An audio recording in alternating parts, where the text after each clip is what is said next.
Throughout history, wealth and poverty have existed side by side, and they've existed and been perceived as an unfortunate juxtaposition. Isn't that a pity? So much wealth next to so much poverty. Such a disparity. Isn't that so unfortunate? In fact, there's a causal link between the two.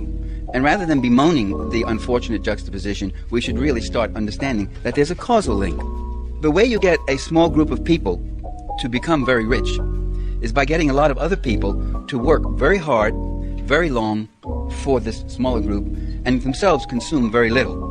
The goal is to get those who toil to create more value than they consume. Wages and salaries have remained flat and have shown only a slight growth.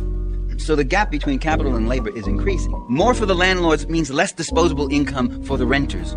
More for the owners means less for the workers. A rising tide lifts all boats. A rising tide drowns many people. The capitalist countries are the prosperous ones.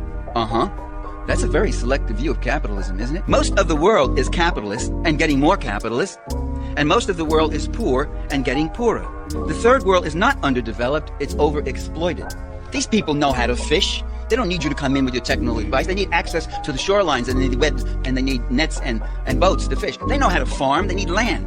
They know how to work.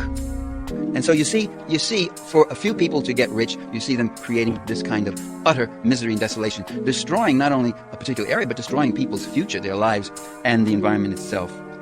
See, the hungrier and the poorer I can make you, the harder you will work for less and less. Stop going to the government for a handout.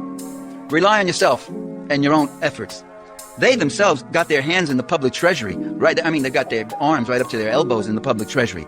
They themselves get equity subsidies from the federal government. They get loan guarantees. They get export subsidies. They get research and development assistance. They get production loss compensations. They get bailouts. Only for the giants. When I pick up the local newspapers, it often looks like I'm in the same place. Every place has the same story. City council facing budget cuts. State with a heavy debt. Blah, blah, blah. Cuts. Services being cut back. This, that, and the other thing. The republic has to do with less so that the empire can feed itself. What's the good of us electing people who then serve themselves rather than serve us? So the goal of the capitalist is not a prosperous society, it's a prosperous class.